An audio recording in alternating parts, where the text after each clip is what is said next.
Hello and welcome to Inside Exercise. I'm Emeritus Professor Glenn McConnell from Victoria University in Australia, and I'm also currently a Danish Diabetes and Endocrine Academy visiting professor at the University of Copenhagen. The idea behind Inside Exercise is to bring to you the absolute who's who of exercise physiology, exercise metabolism, and exercise and health. And what I'm actually really wanting is for you to get your information from the research experts in exercise rather than from influencers. So indeed, today I bring to you Associate Professor Jeremy Loenneke from the University of Mississippi. He's an expert on the effect of blood flow restriction on muscle hypertrophy and muscle strength. He's been conducting very interesting studies showing that if you do low load resistance training, so maybe 20 to 30% of your maximum voluntary contraction, and you add on blood flow restriction, you can get similar responses in terms of hypertrophy and almost the same responses in terms of strength than if you did higher load resistance training. We talked a lot about this, what sort of people might be interested in doing blood flow restriction, how it can work, what mechanisms are involved, how it might be used after, recovering from injury. He's also been getting some very interesting findings where he can show dissociations between the increases in strength and increases in hypertrophy when you do weight training. So this is without blood flow restriction. But just when you do weight training, he doesn't always find that the strength and the hypertrophy go hand in hand. That was very interesting. I was actually blown away by quite a few of his findings, and I kind of kept sort of questioning him about it, and it blew out to about 2 hours. So I found it really interesting. I think you will too, so stick around. Hi, Jeremy. How are you going? Welcome to Inside Exercise. Hey, I'm doing well. Thanks for having me, Glenn. So you're in University of Mississippi, and it's the morning for you. It is. It's afternoon in Copenhagen. So why don't you tell me, I'm often interested, well, I'm always interested in my guests, of course, but how people got into exercise. So you exercise yourself a lot and then you got interested in science and thought, wow, I can actually do this as a job. Or were you already a researcher? How did you get into all this? Yeah, no, I did sports all through my life. My big sport was wrestling. So I wrestled, up through when I was, as young as 5 up to 18. I wasn't good enough to go beyond that, but it was a sport that I enjoyed. I went to a school that was really well known for putting out really good wrestlers. Then I got kind of interested through wrestling, I got interested in lifting weights and bodybuilding and powerlifting. So then I just kind of shifted towards trying to better understand, like every time I would go to my undergrad class, it's like, how can I take what's being said and use it to get bigger and stronger? That's kind of how I was operating. And I took a lot of classes for people like you who were all about endurance. So I was always trying to have to piece it together. But that's how I got into it. And then I started reading research papers towards the end of my undergraduate kind of time. And then that's how I kind of got into the research world. I thought that might be kind of where I wanted to go, because at first I wanted to train athletes. But when I did that in my undergrad days, I realized that wasn't for me. I want to do something, exercise related, but more towards the research side. So where did you do your studies, your PhD, etc.? Yeah, I did my PhD at the University of Oklahoma with Mike Bimbin. Also met Takashi Abe there. He was a visiting scholar from Japan, and we've stayed very close ever since. He's really where I learned a lot about how to measure muscle size with the ultrasound, how to apply blood flow restriction, how to think about a lot of things. I did my undergrad at Southeast Missouri State University. I did my undergrad and master's there. I did an internship at the University of Illinois, that's where I got my first taste of research. It was animal research with Dr. Huey. But the animal research wasn't for me. It's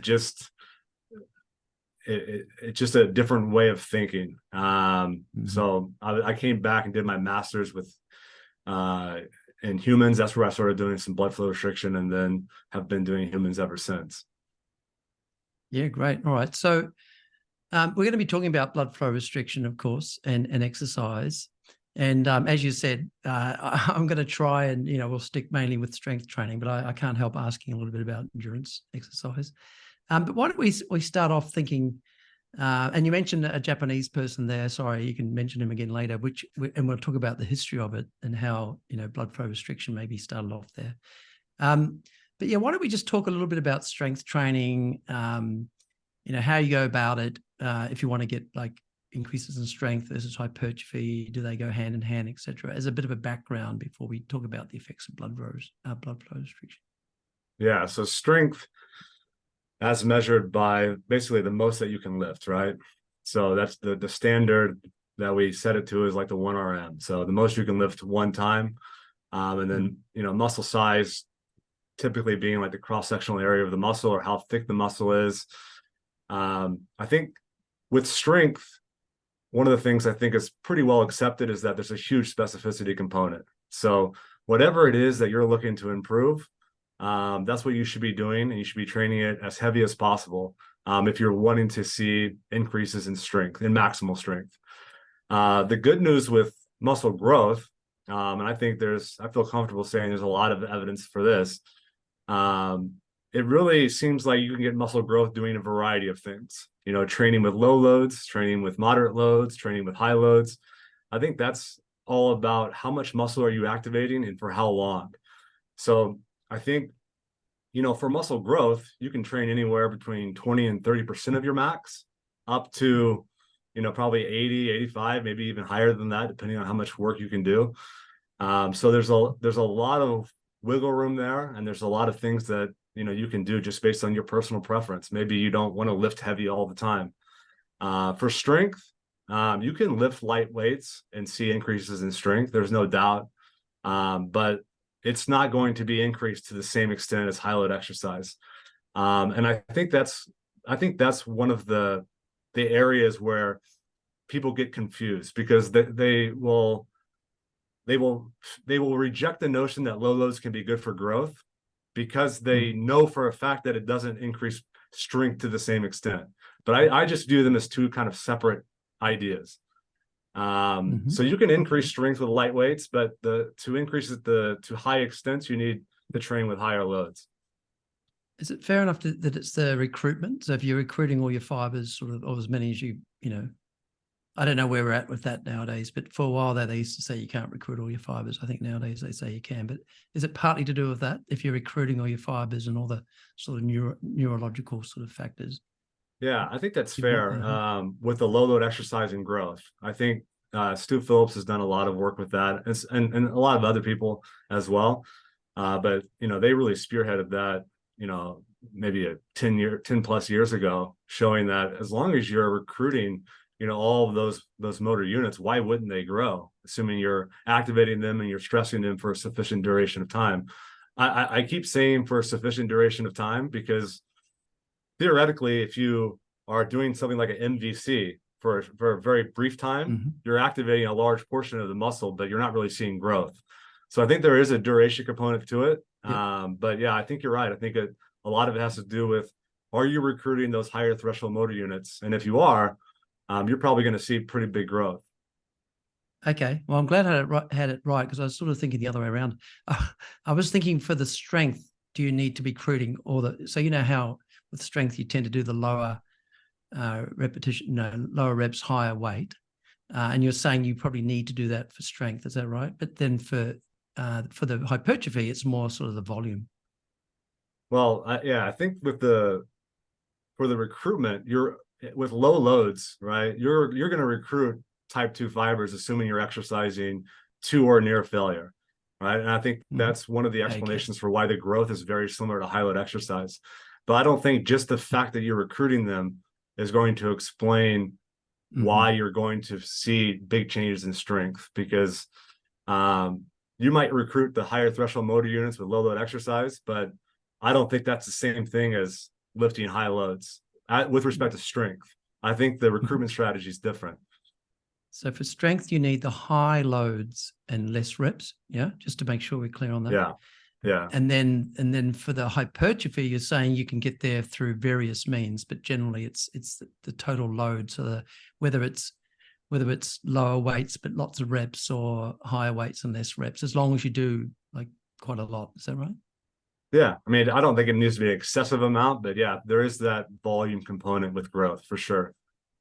All right. Now, one thing someone called Anastasios, I think, put a question up on Twitter, which I thought was interesting. And I think some of the work you've done may fit with this. So he said, some talk about the scientific controversy and the association between muscle size and strength. There were two contrasting articles a few years ago about this. You've done some work on that. So the idea that you can, we used to always just think the cross-sectional area of the muscle was what dictated the strength that you could, the amount of force you could produce. Did you want to just talk to that a little bit? Yeah. And I want to be very clear. I definitely agree that there's a relationship between muscle size and strength, right? So if we were to measure at baseline, people who are bigger tend to be stronger than people who are smaller. I think most people agree with that. But there are lots of reasons why people have differing levels of baseline muscle size. And a lot of them, most of them have nothing to do with exercise whatsoever, right? So I think the controversy that, we were discussing was when an adult starts lifting weights and they get stronger, why is that? So I think traditionally, and, it's starting to change a little bit, but traditionally you look at any textbook that's published beyond the 1980s, they almost always say the same thing, which is the first couple weeks is due to neural adaptations, followed by large contributions from muscle hypertrophy. And, that was something that I wrote in papers for years, and I taught it for years, until you start looking at some of the data that is used to support that. And you start to realize that most of it's based on baseline data where people weren't exercising at all. So, for me, I just do not think there's evidence to suggest that a change in muscle size contributes to a change in muscle strength when an adult lifts weights. And we've done several studies where we've manipulated how much muscle mass each group gains to see what effect that has on strength. And we're never able to see that the group that changes muscle size the most changes the most strength, or that this group gets penalized for not gaining enough muscle size. Now, I think one of the common retorts is, well, you're studying this out for 6 to 8 weeks, right? What about it 1 year? What about 2 years? And that's a fair point. We don't have a clue, right? But my point always is those studies, Moritani de Vries was 16 training sessions, right? So that's the study that's used as evidence for that. right? But we have lots of studies that have much greater sample sizes where we measured a greater number of individuals. They measured 5 people. We've measured this on probably 300 people. And we never see a contribution of muscle growth to strength, at least out to 6 to 8 weeks. Never see you don't see any correlation between muscle growth and strength. No. Okay, so just to make sure everyone's on the same page here. So yeah, the classic, I can even picture the figures in the books is, the first, like you said, couple of weeks, 4 weeks, or whatever, it's mainly neural. So, you motor recruitment, you're teaching yourself how to do things just like anything, any sort of activity. So you're teaching yourself to do the activities, potentially recruiting more muscle, units, etc., motor units. And then after that, it's more hypertrophy. You're saying that you don't see any relationship, and you don't. And what's the point you're saying there with the adult? So if you're an adult, but you've never gone to the gym, I didn't quite get what your point was there. So why wouldn't they get that neural sort of? Yeah. No. They definitely will.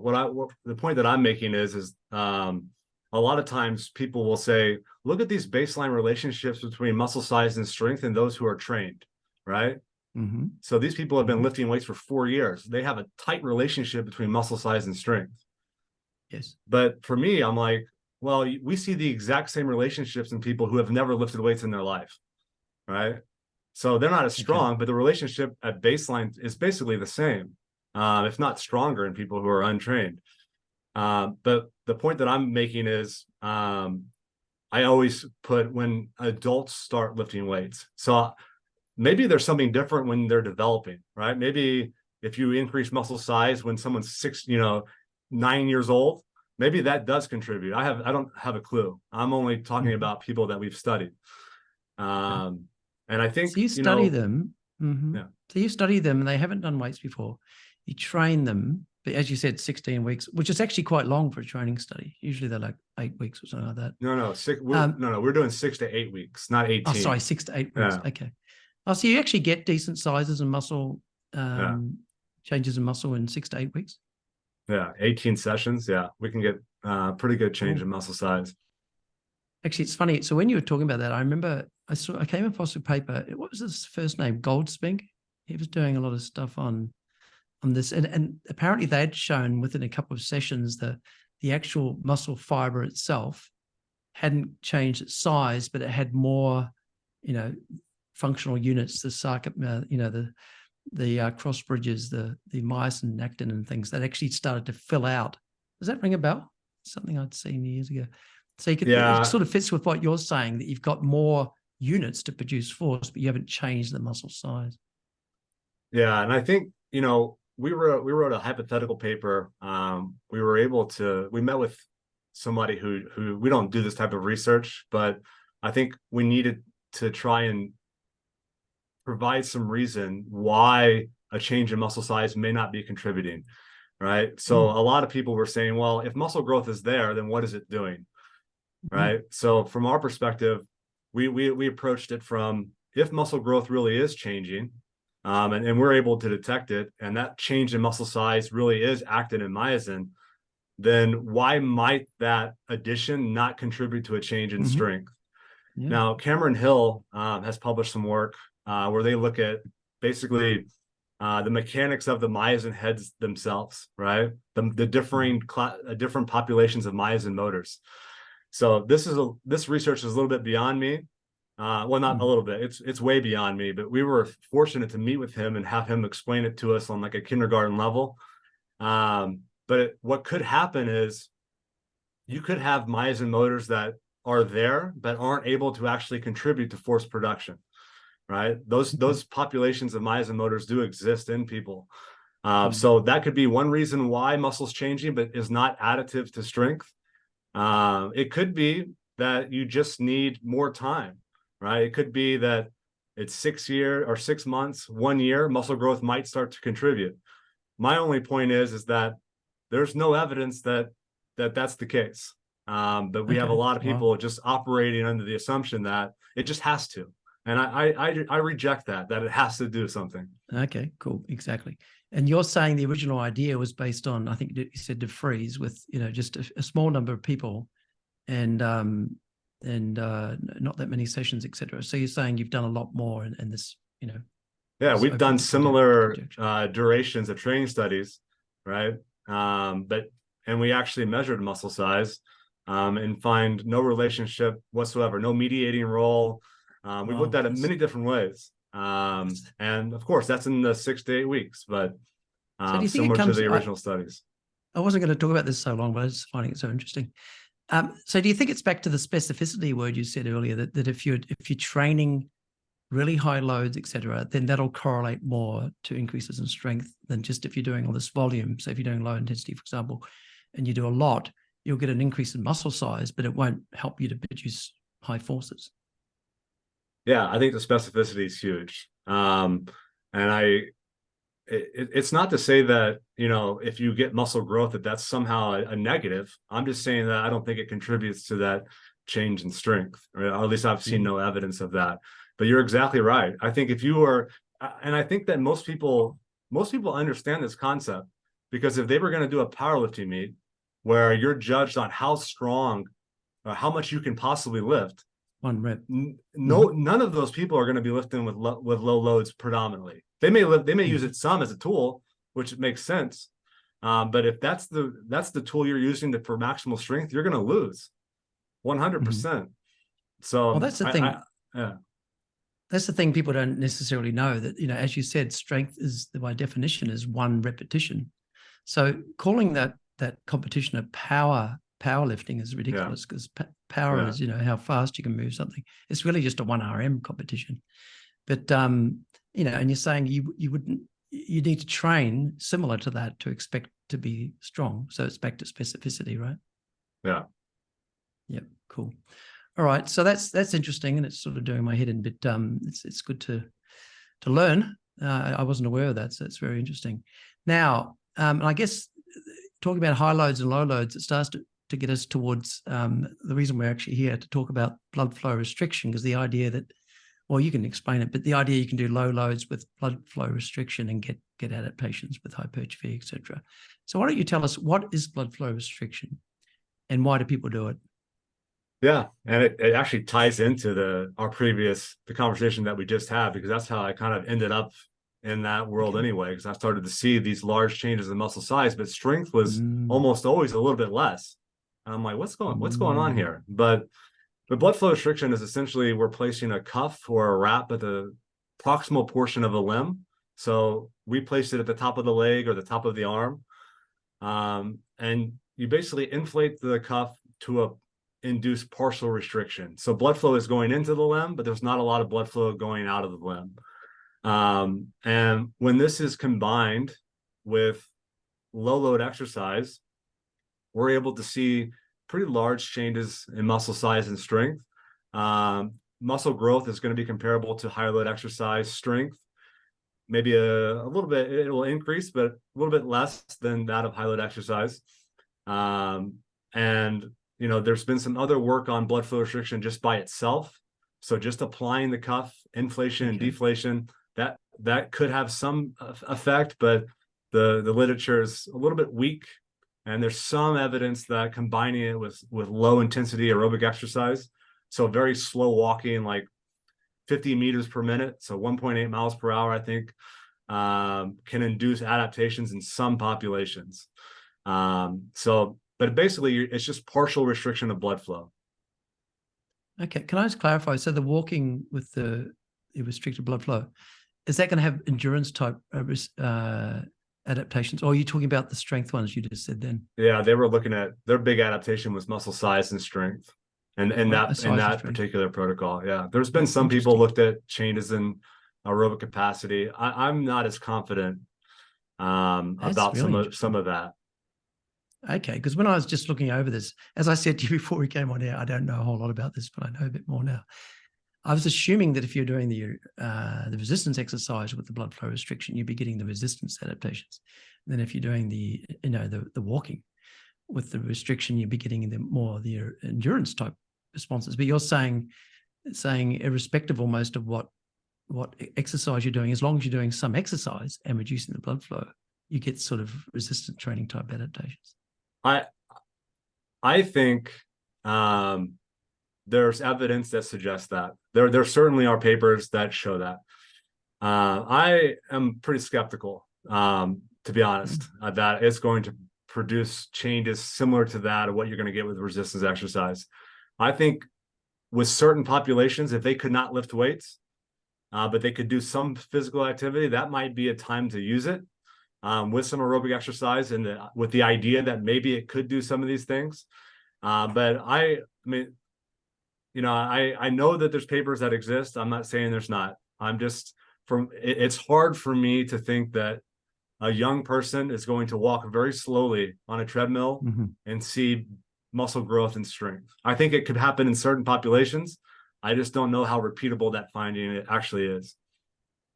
Yeah, it does sound surprising, doesn't it? Okay, so all right. So can you explain? We mentioned the Japanese. Maybe sorry, I've forgotten his name. No. If you can just explain that the person that you interacted with and how it sounds like, from my limited reading, that the Japanese were actually interested in this back in the 70s, and why and how they got interested in that. Yeah. So Dr. Abe's who I've learned a lot from. I continue to learn a lot from. He's become him and his wife become very close friends of mine. But yeah, I would say that it became popular from Japan. One of the guys I think who popularized it was Sato. He's the one that came out with like the Katsu blood flow restriction, the Katsu kind of company and the Katsu cuffs. And I do think it's fair to give him credit for increasing the popularity of it.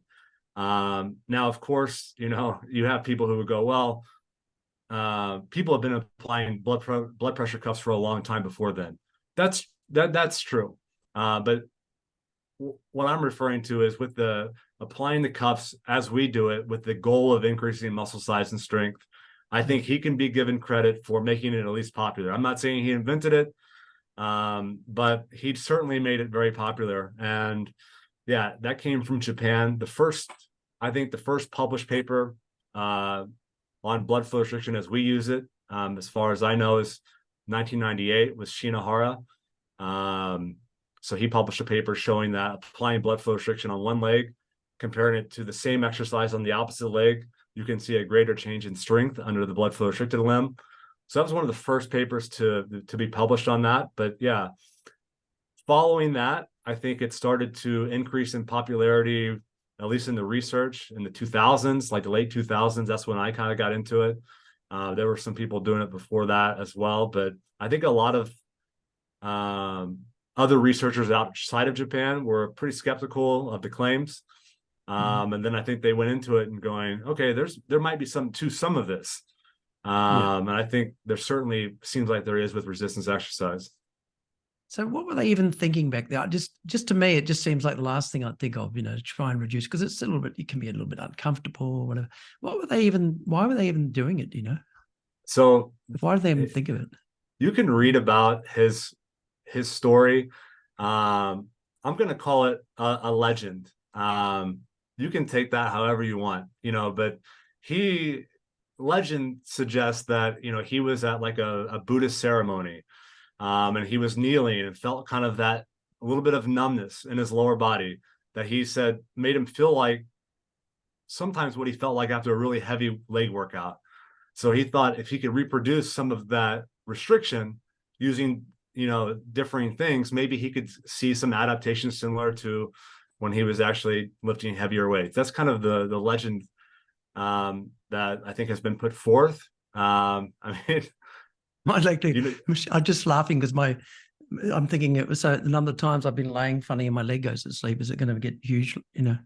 But yeah. But that's interesting. I'm not making fun of that story or anything. I'm just thinking it's an interesting concept. Yeah. So then he started thinking, can I reproduce that in some way and see what happens? Yeah, and I think he was the story is that he was experimenting with different things. One of the things he was doing didn't work very well. I think he actually hurt himself. And then I think he may have had a skiing accident and used blood flow restriction to help him rehabilitate. So, but regardless of whatever the story is, there's no doubt that he developed some cuffs that have been utilized in a lot of research, and a lot of people have done that concept. So, but since then, there's been lots of other groups that have shown that. Okay, so can we just clarify, because you said you're putting on pressure, but it sounded like, because when I was reading about it, people were talking about how you're reducing the flow into the area, which sounds like, arterial flow, and they're also reducing the flow coming out. But just before I just kind of clarified a little bit. So, when people get their blood pressure taken, you pump up the cuff to above what's called systolic blood pressure, which is what the heart is producing. And then that stops all the flow into the arm because you've gone above the arterial pressure, which is like the heart's pressure. And then you let it go and it starts to come through. And then, right at the end, you get to the diastolic pressure, which is the lowest. So anyway, when you pump it up a lot, you stop your blood getting in, which is the arterial flow. And then when it gets less, you're still going to have the artery blood. So you get the blood going in to the arm or the leg, but you won't have it getting out. And then once you've let the cuff right off, it's getting in and out. Now, it sounded like you were saying you're keeping your arterial flow, but you're reducing your venous flow, which is taking it back to the heart. Is that right? Yeah, we're going to affect both. But yeah, what you're describing is basically how we set the pressure, right? So we basically do something very similar. We basically take blood pressure of the limb with the cuff that we're going to use. So you can think of that almost as being the systolic pressure of the limb. And the minimum pressure that it takes to completely occlude blood flow distal to that cuff, we term that the arterial occlusion pressure. So let's say it's 100, then we would take a percentage of that. So we often use 40%. We've gone as high as 80 or 90%. So obviously 80% has a different arterial flow than 40%. And those might have differential effects on some of the adaptations, not necessarily with muscle, but maybe some of the vascular changes. But yeah, that's how we set the pressure. We make it relative to the lowest pressure needed to completely occlude blood flow. So that way we always ensure that we have blood flow going into the limb. Okay, so if you're doing, so people may be familiar with, normal blood pressure is like 120 on 80.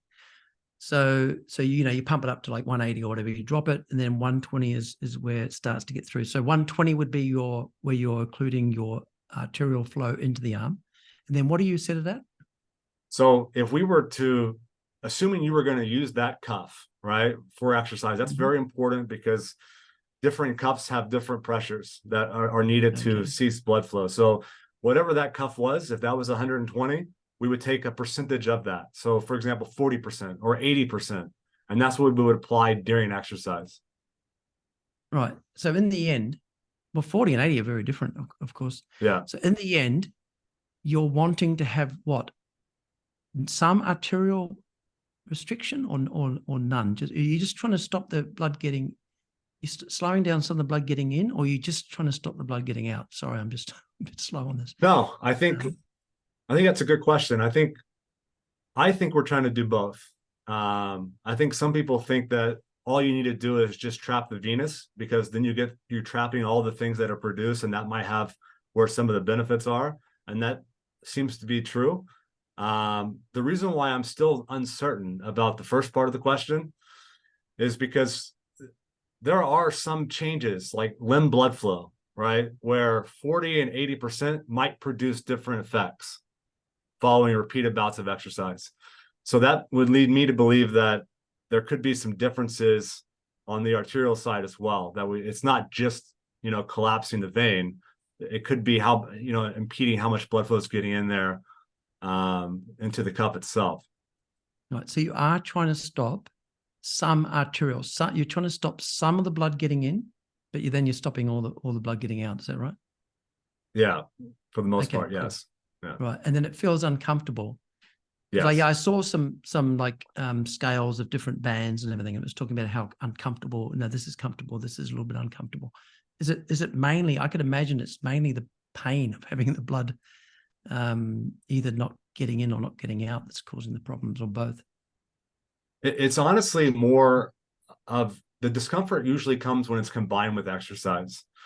When we apply 40% and you just apply it to the arm and you're just sitting there, it's not too bad, honestly. But if you're doing that, if you're doing several contractions and then you're in the rest period where you have those metabolites that have been kind of pooled, yeah, it can be discomforting for sure.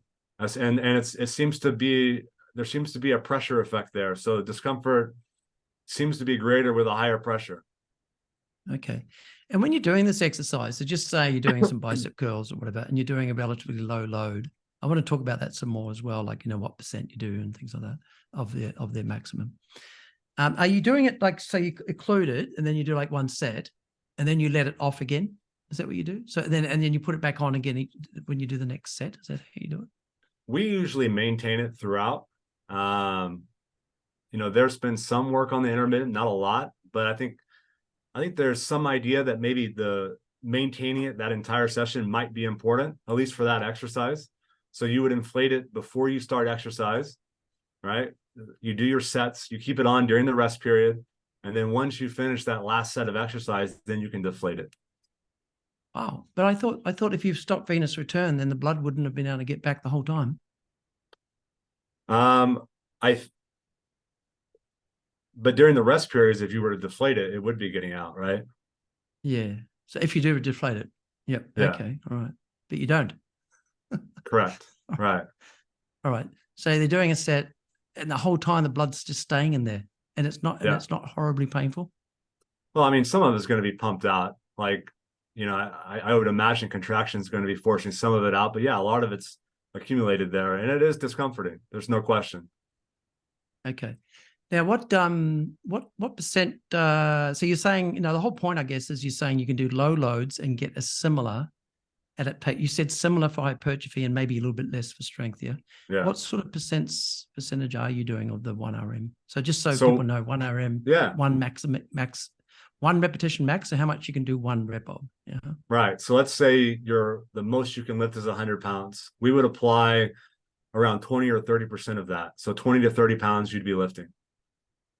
Okay. And oftentimes, you know, people will try, they may give you goal repetitions, maybe try to shoot for 30 in the first set, followed by like 3 sets of 15.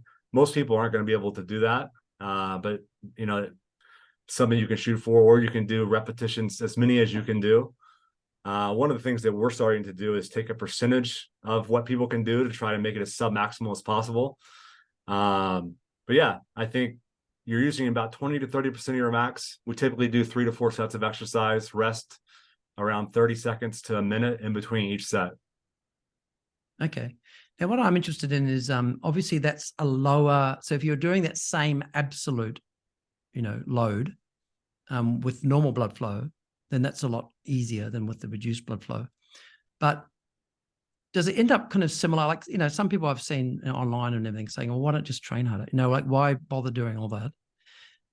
Do you get the same? So obviously if you did the same 20 to 30% with blood flow restriction versus none, you'd get less adaptations without the blood flow restriction. But when you do the same sort of relative, you know, like, so if you did rating a perceived exertion, for example, you said, oh, let's match it. So, you know, you do a higher load without the restriction, a lower load, but it feels the same. I know it's hard to compare because it's going to be a weird feeling. Yeah. Do you end up with the same adaptations, do you think? Or I'll try and piece this together. So I think,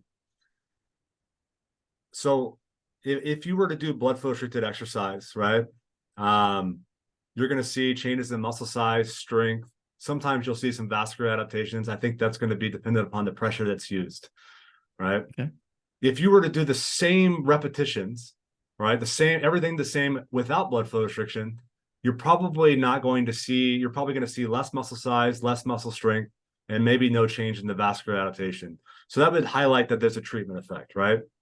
Yes. Now, what if you did low loads, as many repetitions as you could, right? So you would do more because you're not under restriction.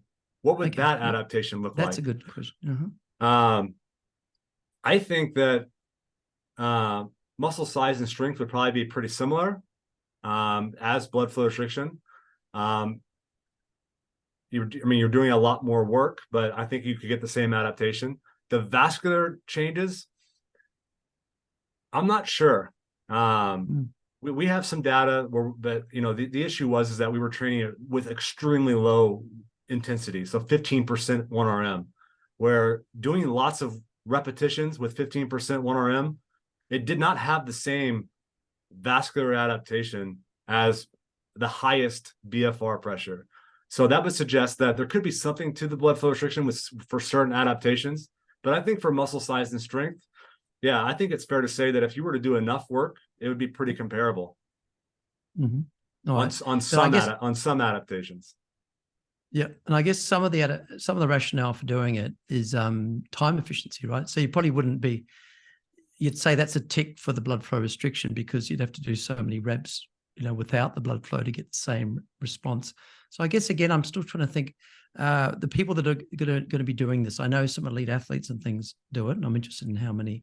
But you know, for rehabilitation, for example, if you've got an injured limb and you don't want to be doing high weights, is that one of the rationales? Like, what are the sorts of people that are doing these, and why are they doing it? Yeah, I think, you know, like at Ole Miss, for example, and a lot of major universities, at least in the United States, you know, the football programs in the United States, American football is huge, right? So at so many of these schools, they're using blood flow restriction for their rehabilitation. So I think that is maybe the biggest utility is to use it in those athletes for rehabilitation, because, you know, they need to get back to the field and they need to get back to lifting heavy or whatever their normal training is as quickly as possible. Cool. Now, what about for the normal person? Do they have to use blood flow restriction in order to see optimal adaptation? No, of course not. There are so many different ways to see adaptation. I view this as a tool that someone can use in their toolbox. A lot of times, I think people use it because I know that you had Louise Burke on. It may have been one of your first episodes, and you know, she talked about running shoes, right? I think she talked about does she really need the running shoes for her performance? No. But it's something that she uses to keep her, motivated to train. And it's something that's a little bit unique. And maybe it's something that they could push a little bit harder for a while without having to do, all those extra reps. So I think there's lots of reasons why people choose to do it. But I think, to your point, if people don't want to, they're still going to see great adaptation if they're training really, really hard with exercise. You don't have to do blood flow restriction, but it's a tool that you could use. And if you're rehabbing, it might be a very valuable tool. Maybe if you're really healthy, maybe it's less valuable, but something you can still use. That's how I would at least think about it. Yeah, it's interesting because some people may have seen I broke my collarbone probably 2 months ago now, and I had it on during some interviews and things. And when I did start going back to the gym, I already had small biceps, but that one side was much smaller. I was like, oh, I got to be careful. But yeah, that would be an example because I didn't want to be doing shrugs and things when I've just broken my collarbone. But right. Well, you probably still wouldn't do shrugs, but you could do restricting the flow to the bicep and do So yeah, it makes sense in that regard. What about if you're training a lot and doing a lot of muscle damage and things, and just working out really hard? Is that something people do as well, where they think, I want to pack in more sort of intensity of my training, but I don't want to do more sort of muscle damage?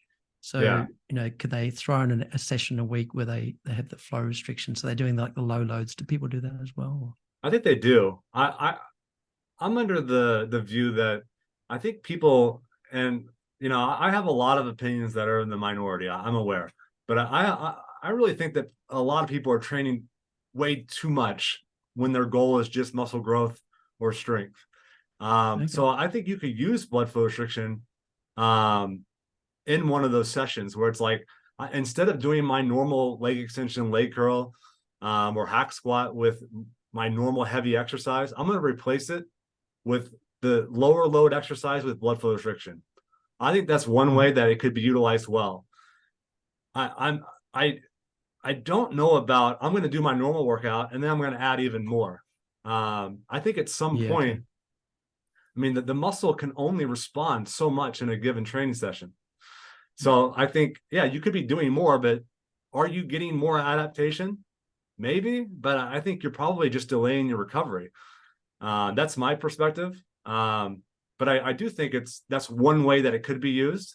Another way that people have used it is if they have like a heavy day where they're going into the gym, like I'm prescribed to lift, heavy and all of these lifts, but maybe I had a paper rejected, or maybe work didn't go well, or maybe I'm stressed about something and I don't have the mental capacity to lift heavy weights today.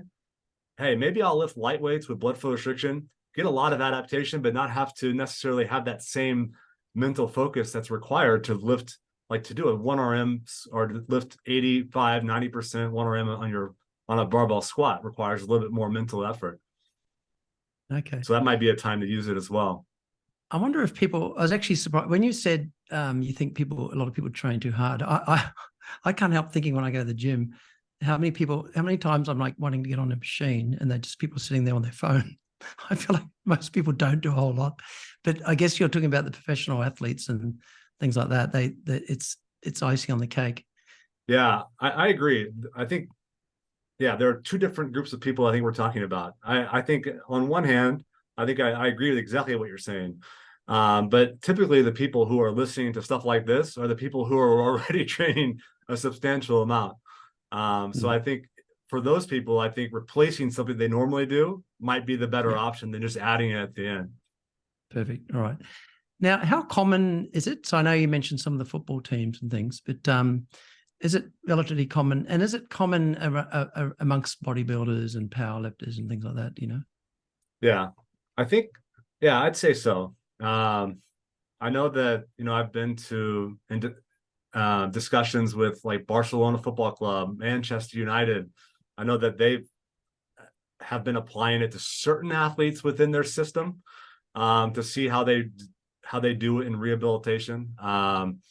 It's definitely been used in the NBA, the major leagues, the NFL, in the United States. Powerlifters, I think some of them have used it. I think of it being used more probably in the bodybuilding community, because they're interested in basically the muscle growth perspective. They don't have to worry about maybe the lack of strength gain that they may get from that. But I think it's used by powerlifters and bodybuilders alike. And I was thinking also when you said you don't have to do this to get the size you want or whatever. Obviously, I'm assuming people like Arnold, I'm showing my age, but Arnold Schwarzenegger and all the sorts of people that came after that, they wouldn't have been doing that back then, were they? Or doubt it? No, I wouldn't think so. Probably just doing extremely high volumes and eating lots of food. Now, I wonder as well is some people, because this sometimes people are looking for a shortcut, with exercise and diet and what can I get away with? Some people, do you think, using it as a way of not having to train as hard to get the same adaptations, so they don't have to actually try as hard?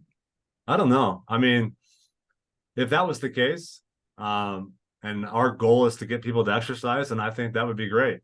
If that was one of their rationales for doing it, I would caution on the not training hard, though, that kind of statement, because when you're training under blood flow restriction or training with low loads, it's a different type of difficulty. It's not the same mental effort of making sure everything's in place and you're really, really tight on the way down.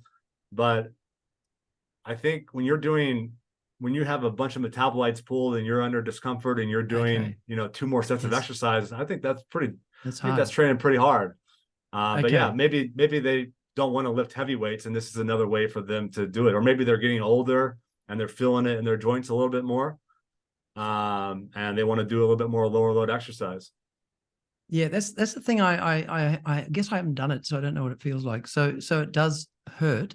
It's what kind of pain is it? Is it a pressure? What sounds? It so kind you of feels is your like arm sort of blowing up? Like if you're not getting as much venous return, is it actually getting bigger? There's a bit of a it'll swell a little bit. Yeah, it'll be pumped up. I think it feels like when you feel kind of that burn when you've been doing just one set all out. That's kind of what it feels like. But it's kind of maintained. Now, it's one of the things that when you do it repeatedly, your perceived discomfort of that exercise does go down. So when you get used to it, it's not as discomforting as it was when you first started, but it's still discomforting. But it's not so discomforting that, we've had older adults do it, older men and women, people in rehabilitation, have done it. So it's not out of the realm of things that people can handle, but it's more discomforting than doing the same exercise without the cuff on, for sure. Yeah, it was actually making me think of when I'm describing muscle biopsies. I've had like 33 muscle biopsies, and people say, "Oh, what do they like?" And it's okay. It's uncomfortable, but it's not horrible. And I was just thinking, I'm getting the same vibe almost, that I'm making it sound terrible, and you're saying, no, you get used to it, and it's not too bad. Now, just thinking about the mechanisms going on there. So you're saying that when you're reducing some of the flow into the limb, but you're largely preventing or reducing the flow out. So as you said, so why don't we talk about a little bit there, what's going on? So you're trapping these metabolites and things. Do you want to just say what some of these metabolites are and why they're important, and maybe are they playing a role in the adaptations, things like that? Yeah. I would say that, a lot of it we don't know. A lot of it's things that we think might be explaining that increased recruitment. But I think ultimately what we're trying to explain is how are we activating these higher threshold motor units? How are we recruiting these fast twitch fibers, right? So the orderly recruitment, the type 1s are recruited first, and then as it becomes more difficult, you recruit more and more of those fibers. And as we said earlier, it's thought that recruiting a lot of those is important for the overall growth of the muscle. So one of the ideas that was put forth is when a muscle contracts, you're producing lots of metabolites, right? But the one that usually gets talked about is like hydrogen ions, right? And you're trapping those around the muscle. Now, there's some suggestion, and I thought this for a while, that the pulling of those metabolites, right, in and of themselves, like the hydrogen ions, the lactate, that by itself was anabolic, that they might be able to turn on some signaling cascades. And you can find some papers that might suggest that that's the case. But I think what they could be doing is they could be fatiguing those cross bridges. So the cross bridge, Yes. we talked earlier about the actin and myosin, and that they have to interact in order to produce force. So if they're not able to interact, right, for whatever reason, and you have to recruit more of them to keep lifting that weight, then that might be the reason why we're getting those extra fibers activated. But the real answer is we're not really sure what exactly that's doing. One of the other ideas for some of the growth is maybe pulling those metabolites, or maybe the application of the restriction might actually make the muscle cell itself swell. And maybe that swelling of the cell itself might turn on some of those anabolic pathways. Now, that's true. That's an idea that we proposed like in 2011.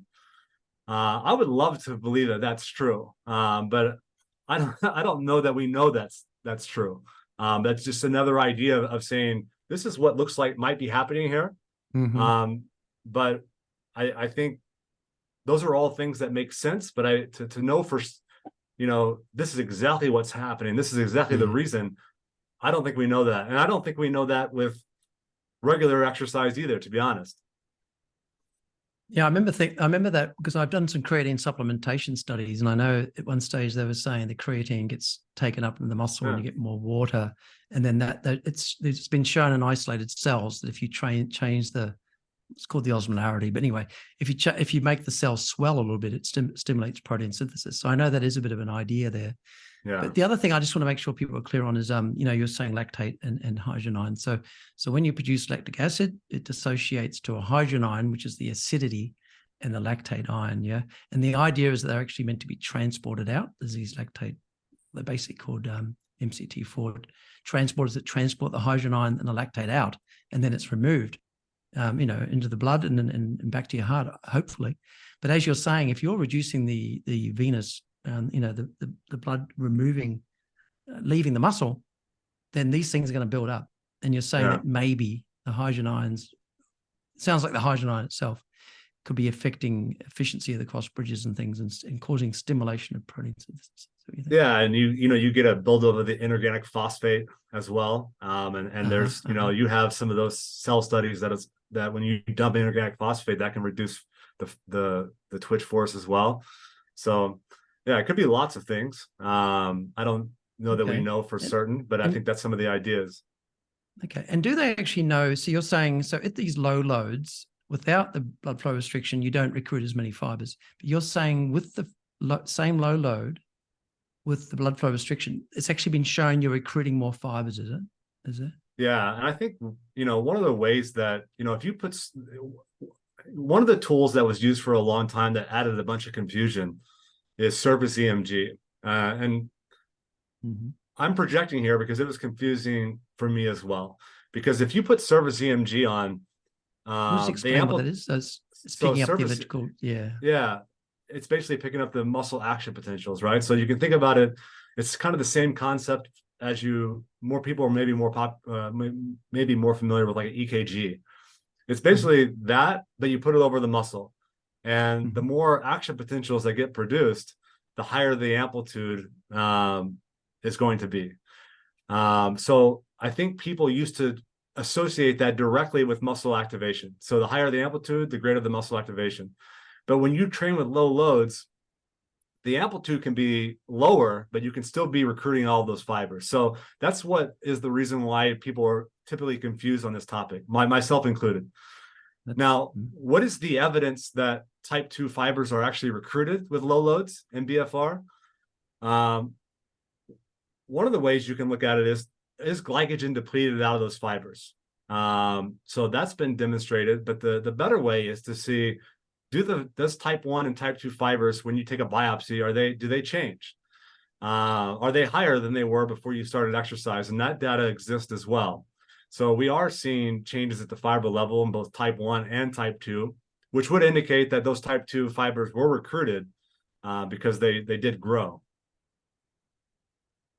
Oh, I see. Sorry, you lost me for a little bit there. So yeah, you do a biopsy and you can show that glycogen's been used in both the slow and the fast. So you know that the fast has been recruited more than if they weren't blood flow restricted. But then also you look at the cross-section area, et cetera, of the fast and slow, and you can see the fast has hypertrophy, which suggests that they've been activated.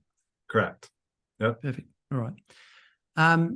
Now, have people done biopsies of muscle and shown that the hydrogen ions are high, so the hydrogen ions are higher, so therefore the pH is lower in the muscle when you do have this blood flow restriction during exercise? In the muscle itself, I'm sure that exists. A lot of that has come from like the venous sampling when you're pulling the blood in there. I'm thinking of the Yasuda paper and metabolism. Some of the other work that's been looking on the inside is kind of, I forget what the technique is called, but they basically, I cannot think of it. It's almost like a MRI, but they're looking at changes like inorganic phosphate and things like that. It's like the shift in the spectrum. What is it now between the phosphate, the three phosphates or something? I know what you mean. You can see a shift that tells you the pH. Yeah. So some of those studies have looked at that as well. So there have been biopsy studies. Usually those are looking at changes in gene expression or changes in muscle protein synthesis, trying to see how that compares to repetition matched exercise. I tell you, when I was having a quick look at some of your papers, you had this thing I'd never heard of before, which makes sense, I guess. Hypoalgesia, is it? So this idea that healthy, pain-free populations, a single bout of aerobic or resistance training typically leads to an exercise-induced hypoalgesia. You can feel free to correct how I'm saying that. A generalized reduction in pain and pain sensitivity that occurs during exercise and for some time afterwards. I never knew that. Yeah, and we have some recent data that suggests that we're able to identify a treatment effect with blood flow restriction during submaximal resistance exercise that shows that BFR really is having this effect. So it can happen with regular training as well, but with super submaximal exercise, we are seeing a treatment effect with blood flow restriction. How long does that effect last? Does it last for 10 hours? I don't know. There's some data from Hughes and Patterson that suggests that it could last for up to 24 hours. I'm not sure. Now, what is the utility of that? And is that a good thing? I think you got to be careful looking at it from a healthy person and then trying to apply it to people who have an injury, because those two things could be quite a bit different. But one of the ways that blood flow restriction has been used is doing blood flow restriction prior to some sort of therapy session, because with the idea that maybe you get that hypoalgesic effect, so you're less sensitive to pain, and that maybe you can have a more quality therapy session. That's one idea.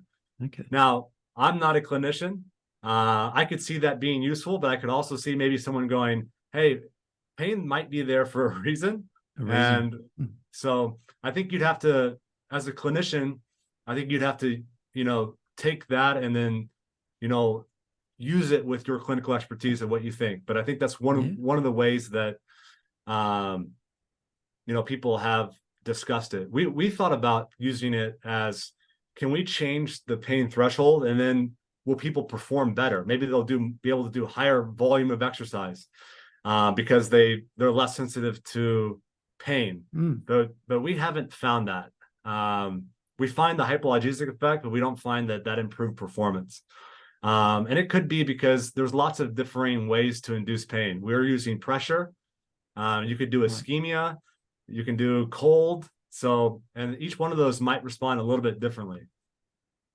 So I know you said the blood flow restriction increases this hypoalgesia effect, but you're saying just during normal exercise, so you go for a run or whatever, after a while, you're actually less susceptible to pain during that actual exercise. And then for up to several hours, or you said 24 hours afterwards, you actually have less pain. If you do a pain stimulus test or something, you're actually less susceptible to pain from that previous exercise. And even more so if it's blood flow restricted. Well, it's on, I'm sure that's the case with endurance exercise as well. I know it's true with certain forms of resistance training, at least acutely. How long that effect lasts, I'm not sure. Mm. But yeah, basically the way that it's assessed is you're applying pressure with an algometer, right? So you're basically taking something and then pushing it into someone's skin, and it has a gauge on it that tells you how much force is being applied. So we see that at baseline and then following exercise. Now, when you're doing studies like that, it's, especially with something like that, you really need to have a control, which we've had, because Yes. you're inducing pain. So you want to make sure that, that measurement itself, that it's exceeding any effect that has. So we've demonstrated that. So I was very skeptical of this. I'll just be upfront. One of my students proposed this idea in seminar, several years ago. And when I first heard it, I was like, this is absolute nonsense. I was like, it's got to be because you're just getting used to feeling the pressure of the algometer. But then when we did it, we actually did see an effect, and then we saw it again and again. So I was like, well, okay, maybe there really is something here. And other groups have seen that, and it is a thing. It's like a sort of a well-known. Okay. Yeah. We definitely didn't come up with that. We've studied that with blood flow restriction, but other groups have done that for. I think maybe the first study may have come out in the 80s. What's interesting is that some competitive, like swimming and things, and even the 100-meter final and things like that. Sometimes they have the semi-final in the morning and then the final in the afternoon. So maybe it's actually they've got a bit of, they can handle the pain a bit better, because they back up and they break the record in the morning and they break it again in the afternoon. It's like, how the hell? Yeah, that I'm not sure about, but maybe. Yeah. Yeah, I'm thinking a bit about sort of potential downsides, any safety issues and things. And I guess I wonder what happens when you're reducing flow. I guess you try and increase your blood pressure. So you try and like pump the heart harder to try and get the blood through. So I'm wondering, do you get an increase in your blood pressure, I guess, acutely, chronically, and any other safety issues, I guess? Yeah. It's a great question. I always like to think about it like this, and I always like to discuss it by reminding everyone what are we doing when we apply this stimulus. We're applying partial restriction for minutes, not for hours, right? So it's a very acute response. So I think that's important to keep in mind. The other point is that there's always going to be risk with exercise. One of the questions that I'm interested in is, how much does blood flow restriction apply to that? How much does that increase your risk for some of these things to occur?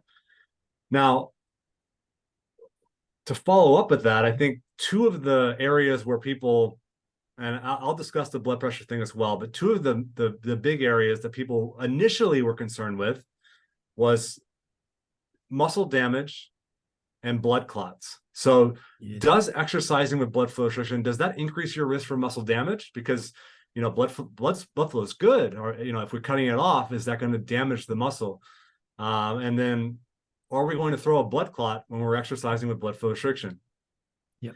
So both of those have been investigated. And I think what I would say is that both of them appear to be able to be, if applied appropriately, it does not appear to increase your risk for muscle damage or blood clots, right? Now, most of that work has been completed in healthy individuals. There has been some work in clinical populations that shows that it can also be applied safely, but the predominance of the work is in healthy people.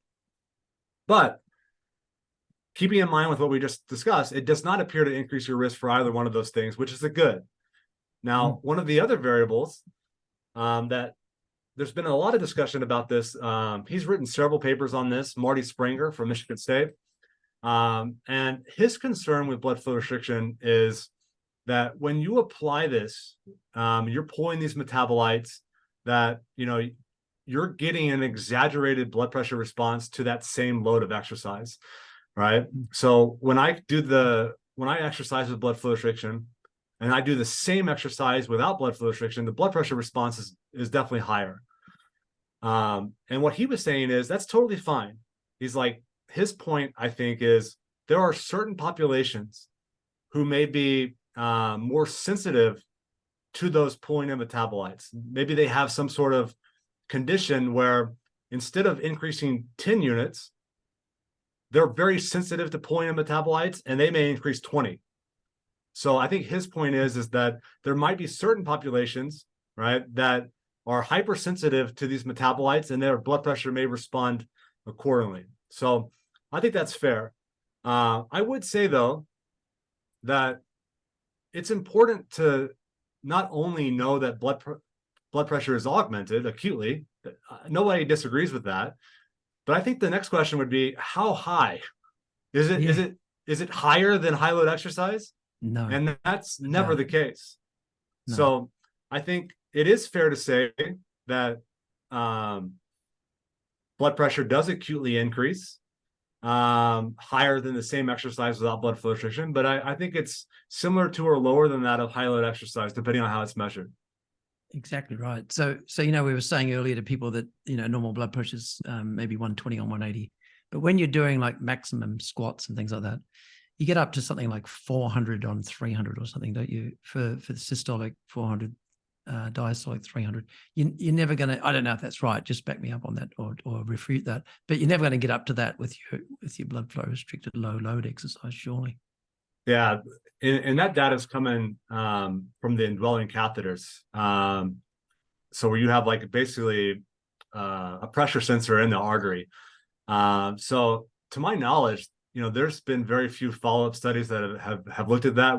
I don't know of much data looking at that in blood flow restriction. I actually think of maybe one. I just can't remember what they found. But yeah, I don't think it's getting to the same extent. I'd be surprised, and I would be comfortable saying that it certainly isn't going above what we currently recommend people to do.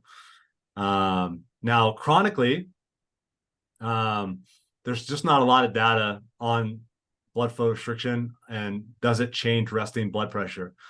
I was actually surprised by that. We did a meta-analysis where we had very few studies. We've recently finished a pretty large study where we didn't see a benefit of blood flow restriction, but we didn't see a negative effect. So when we add that data to that meta-analysis, the effect is basically zero. So it doesn't appear to be having a negative effect on blood pressure for most people. But maybe there are certain people who, you may want to be cautious of. If you have a high risk for blood clots, it's not to say that would happen if you did blood flow restriction, but maybe you use more caution, or maybe you don't do it at all. If you are worried about having an exaggerated response in blood pressure, and that's something that's of concern, yeah, like we said earlier, there's no reason why you have to do this. Maybe that's something where you use it very cautiously, or you don't use it at all. But I do think it's safe to say that it can be when it's applied appropriately, that it can be used safely. Yep. Hey, one thing I meant to say ages ago, and I forgot, and I just don't want to forget again, was, you were saying how you don't have to have large muscle to have strength. I often think about when they have those like flyweight sort of weightlifters in the Olympics and things. These people are like tiny, like 60 kilograms or something. And they don't look particularly muscular, and they're lifting like 300 kilos. I don't know what the numbers are, but sure. That sort of fits with what you're saying, right? That there's a lot of examples of people that don't have huge muscles that can lift a lot of weight. Yeah, and I always try to bring the conversation back to what we're discussing is the changes in those variables, right? So, someone might have a large muscle, and that might be why they're very strong, but maybe they've never lifted weights before. So it can't be an effective exercise, right? We see this all the time in our research studies. People who are big, strong, never lifted weights ever. So if you were to correlate them, their big muscle would be correlated with strength. But what we're stating is when that person lifts weights and they see a change in muscle size and they see a change in muscle strength, are those two related? Is it related to how much muscle mass that they gain from exercise? That's kind of the point that I'm trying to convey. I wonder what would be interesting is if you got people that have got a whole lot of muscle mass, but they've never lifted weights and they're strong. What do you think would happen with, I don't know if people have done that, but if you got them doing weight training, will they get stronger and not really change their muscle mass, do you think? Because they're already sort of big. I don't know. I'm just guessing. Yeah, I think it would depend upon what training program you used. I think if they haven't done anything, I think they would respond with probably both variables unless you were doing mostly just more strength focused. But yeah, I don't know for sure. Mm-hmm. Now, the other thing I saw was, I have to say, I saw some dodgy things online talking about, this article said, blood flow restriction, is it all hype? No, it's not hype. And then they said all these things like how it improves your hair growth, your skin growth, all sorts of weird things. And they were talking about flood of hormones. So I guess there is some hype out there, but the flood of hormones, I guess. So what does happen with testosterone levels, growth hormone, etc.? So I'm assuming you get greater increases after exercise when you do the same load with the blood flow restriction, or is that, in terms of, you're talking about what stimulates the hypertrophy and things?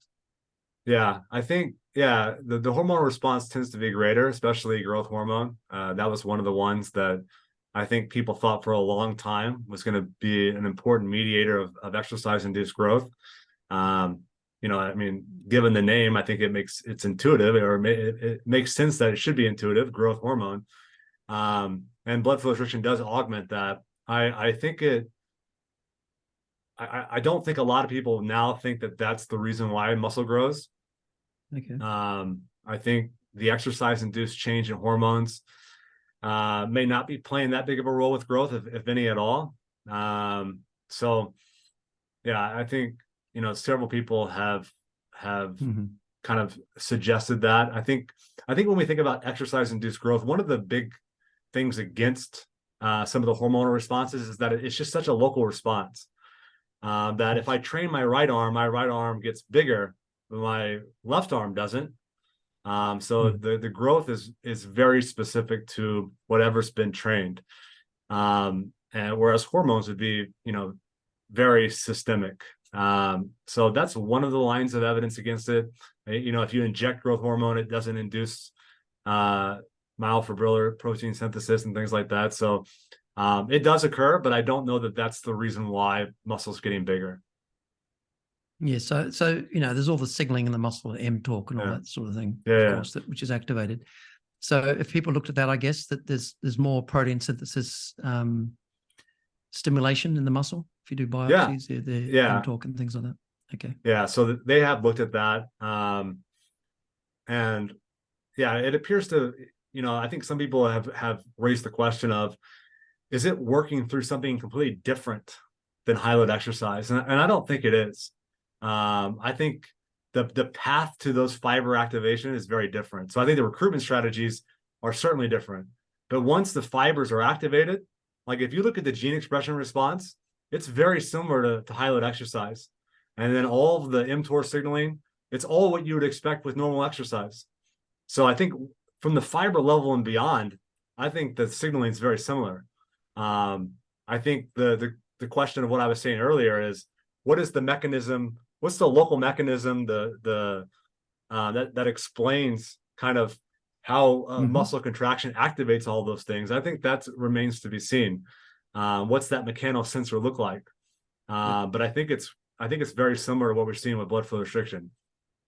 But I think and just to clarify, the activation strategies, what I mean by that is, if I'm lifting low loads with blood flow restriction, I don't have to send a lot of brain signal initially to lift 20 pounds or 30 pounds if my max is 100, right? Whereas in order to lift 80%, if I'm not sending a large signal, I'm not moving the 80 pounds. So the activation strategies are different, but once the fibers are activated, I think it's very similar. Okay. So then you get the same sort of intramuscular signal in there with the protein synthesis, your mTOR and things. Is that what you're saying? Yes. Okay. Yeah. And when I had Stu Phillips on and a few other people, we've talked about how, measuring the signals in the muscle don't always correlate with the actual endpoint. So the protein synthesis and things like that. Have people looked at protein synthesis, with incorporation of traces and things like that they have. And what do they find? Yeah, it's improved over repetition matched exercise. The blood, the protein synthesis. Yeah. Sorry, repetition. So I'm always trying to work it out. So again, if you did the same exact exercise, same absolute with the flow restriction, you'd get greater protein synthesis. Is that right? Yes. Yes. Yep. Okay, cool. What am I thinking about? Okay, so Nikki said, "Can you reflect?" Oh yeah, okay. So I've done pretty well not talking about endurance very much. If we could just question from Twitter by Nikki: Can you reflect on the applicability of blood flow restriction exercise for endurance athletes in terms of enhancing adaptations during low intensity exercise? Is it more beneficial than just doing more moderate or high intensity? So the same sort of questions we've had, but for endurance. Yeah. I'll talk about this because it sounds like they're talking about it from a human performance perspective, right? Someone who's trying to perform as well as possible in some sort of competition.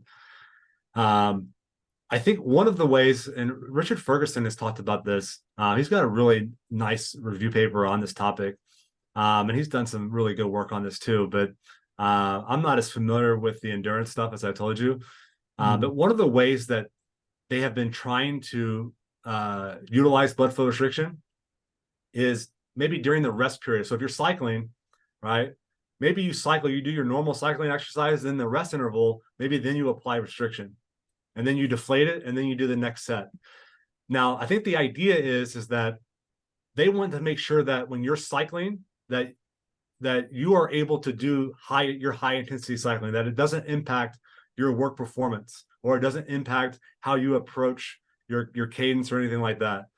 I think that's the idea, because if you were to exercise with blood flow restriction, you're going to have to exercise at a lower intensity. And I think people have concerns about doing a lot of that if they're trying to ultimately cycle as fast as possible. So I think the idea about during the rest period would be, can we turn on some of like the angiogenic signaling?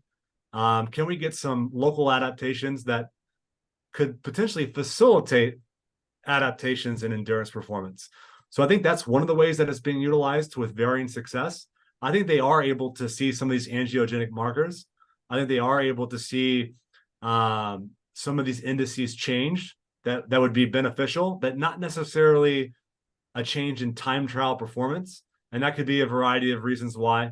Okay. But yeah, that's one of the ways that people who are interested in endurance performance, but not interested in training with low speeds, have been trying to use blood flow restriction. Okay. So just to clarify, the angiogenesis, that's production of new blood vessels, so capillaries and things like that, which you touched on earlier. I guess it's almost like training at altitude, isn't it? Because you're reducing, it's like you can't train as hard. Right.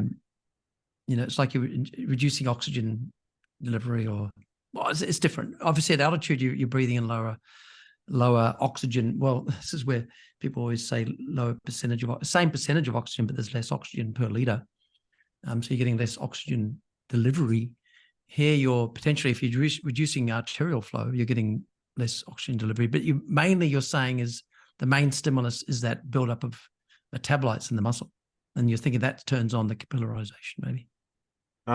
Yeah, it could. I mean, during exercise, it could be just the sheer stress of even the contractions, or maybe some of the disturbance and flow from the cuff itself. I think that might also be playing a role. I think that would be different than the endurance of in the rest period. Because you wouldn't be necessarily having that contraction. So that might just be from the reperfusion of blood flow repeatedly. So that could be another maybe signal. Yeah, that's a good question. Yeah. Actually, when you're talking about it occurred to me there's what's it called? Ischemia preconditioning or something where you reduce the flow, say, in the arm before like having heart surgery, that you do this sort of ischemia preconditioning thing. I don't know if you've thought about that much, and I can't quite think through it myself. Did you want to just talk about that, if you know a little bit about that, and how it might even almost fit into all this? Yeah. So typically, people will apply what they call like remote ischemic preconditioning, where they'll apply it on a limb or a leg, or I guess arm or a leg rather. And basically what they're doing is they're inflating the cuff to super, super, super high pressures for a period of time.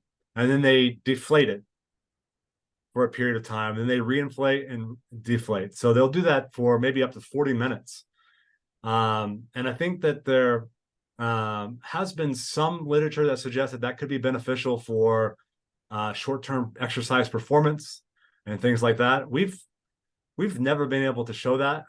We've dabbled in that a little bit. It's different than what we do, because we're applying subocclusive pressures.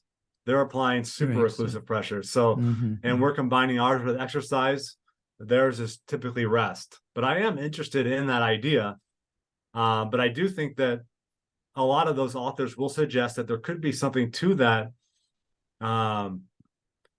inflation, deflation, that reperfusion of blood might turn on some of these things, and whether that's shear stress or whatever. But yeah, I think a lot of them do think that that's beneficial. Yeah, it's interesting because I remember I reviewed this grant years and years ago. I have to look it up, but they were talking about when you have like a heart attack, you have heart surgery, you get this ischemia in the heart, and then you get the reperfusion when the blood comes in, and that can do damage and things.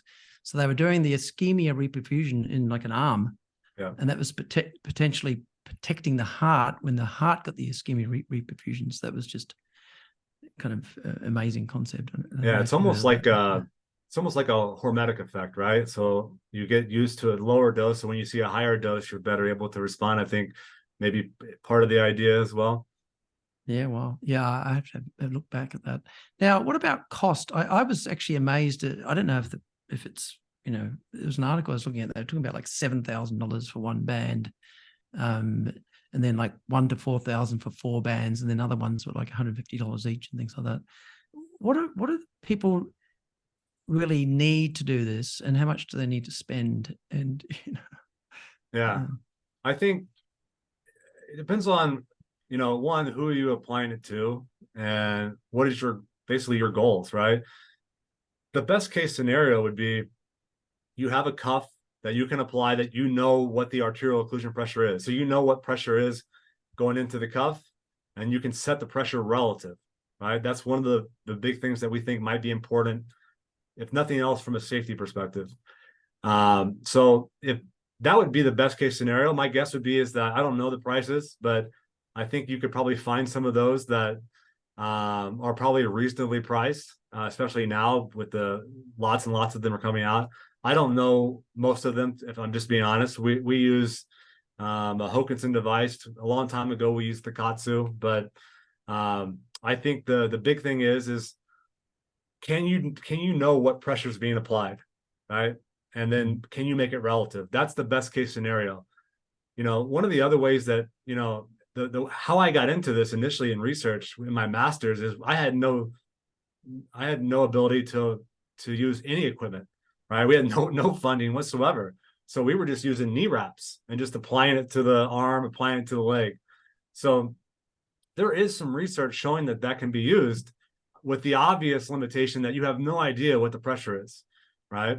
So one of the ways that we've kind of worked on is applying it as a percentage of your arm circumference. So if you have a cuff where you can do that, you apply it to this point every time. Maybe that's one way you could do it. But if knowing the precise pressure is not that big of a deal for you, then that might be something for you to try. But yeah, I wouldn't think that you would need to spend $7,000. I know, I'd like to think that. Yeah.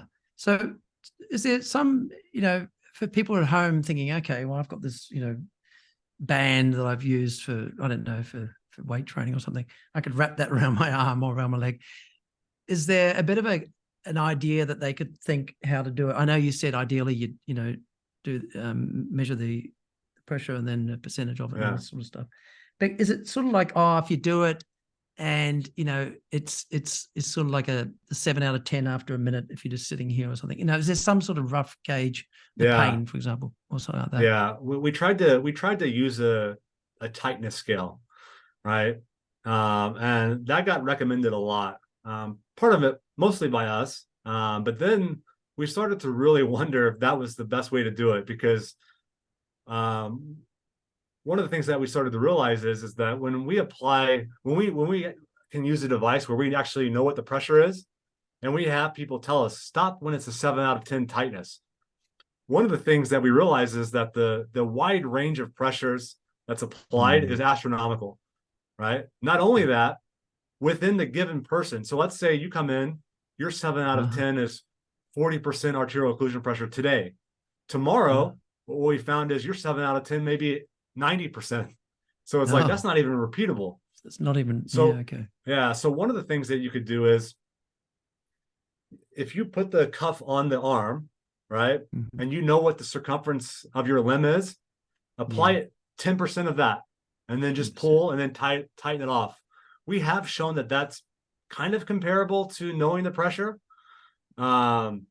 So that's one of the ways that you could do it. It'd be Sorry, you did say that. You did say that. So yeah, so if they were doing that, so they measure circumference and then 10% less. Yeah. So if it's whatever it is, 25 to, I don't know, 2.5 less, to 22 and a yeah, half. pull that many centimeters, or do Okay. 15%. Yeah, that'd be Well, that's a good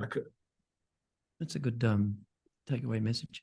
Okay. Now, just thinking, you mentioned flow shear stress before. So one of the things they say that exercise is actually good for reducing blood pressure is that it causes shear stress. So each time the blood is pumping through the vessel, you're getting this what's called shear stress, and that can make the endothelium, which is the cells on the inside of the blood vessels, more responsive and more able to relax, and then that reduces your blood pressure. So shear stress is a good thing in that regard. But what I'm wondering is can applying this pressure and everything, can that actually cause endothelial dysfunction, which is something that can happen in people with high blood pressure? Can you actually damage the vessel? And I tell you why I think about it. I've had all sorts of I've had dengue fever, and but I also had a deep vein thrombosis once, and they said it was like Volca, and I hadn't done a long haul flight or anything, but it was literally, it was this thing called Volkov's triad or something they call it, where I'd done endothelial damage to my vein here, and then I was riding to work with a backpack with my laptop in it, and it was like an hour each way, and that pressure on there was actually doing damage, and I ended up getting a deep vein thrombosis. But anyway, it worked out. We think it was because a week before I'd done like a jackhammering with this like massively heavy jackhammer, and I'm like a pen pusher. So apparently I'd done some endothelial damage. Then I'd put the pressure on there, and I ended up getting a DVT. Ooh. So what I'm getting at is, if you've got a little bit of endothelial damage or something, maybe from the pressure, and then you're doing all this exercise or whatever, can you end up, I don't know, having problems? And that sounds like the more I talk about it, the more I think you're going to say we don't know, because that's a very strange sort of example. Yeah, we have looked at this. We've not seen. I mean, other people have looked at this as well. They don't see any long-term negative effects on any of the endothelial dysfunction. Some people have seen this acutely, like you have an acute change, but they were also using a very high pressure with a very high load, which is not what we actually prescribe. We use low loads with relatively low pressures. So yeah, I don't think that we've ever seen anything negative with respect to endothelial function. Whether you look at the macrovascular or the microvascular. One of the other things that I was kind of concerned about is the venous compliance. So are we doing something to the veins? And we looked at that a little bit as well, and we did not see any negative effects of that. Because one of the things I was thinking about was, if we are applying blood flow restriction and we're backing blood up into the muscle, and you're doing this repeatedly, 3 times a week, right, for 8 weeks. Does that do anything negative? So we looked at that. And things. Yeah, we looked at that, and we didn't find that it did anything, which was good. A couple other people have looked at this in some older populations and not found anything negative. So I think the available literature would suggest that it doesn't appear to be damaging that or the endothelium. Perfect. All right, now we'll start to think about wrapping up. Is there any sex differences? Has anyone looked at differences in sex between the responses? Yeah, we look at sex differences. We never see any. Very rarely have we ever seen any difference in changes due to sex. So you will sometimes see baseline differences, right? Meaning that men are going to require a higher pressure than women because they're typically bigger individuals, right? But in response to exercise, do they change differently? We've never been able to find that. And we include men and women in virtually every single study that we've done.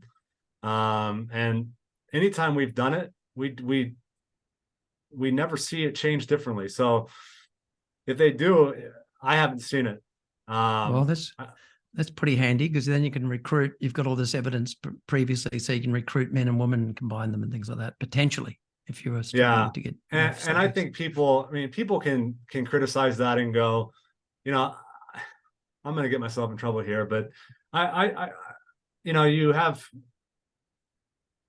the criticism of just pulling men and women together, or even the stuff where we separate them is like, well, did you control for the menstrual cycle? And it's like, we didn't. So unless there's just something about one phase where they're just not going to change at all, I just question how big of a deal that actually is. I do get it. If your main goal is to look at sex differences, then it probably would make sense to make sure that you're controlling for that.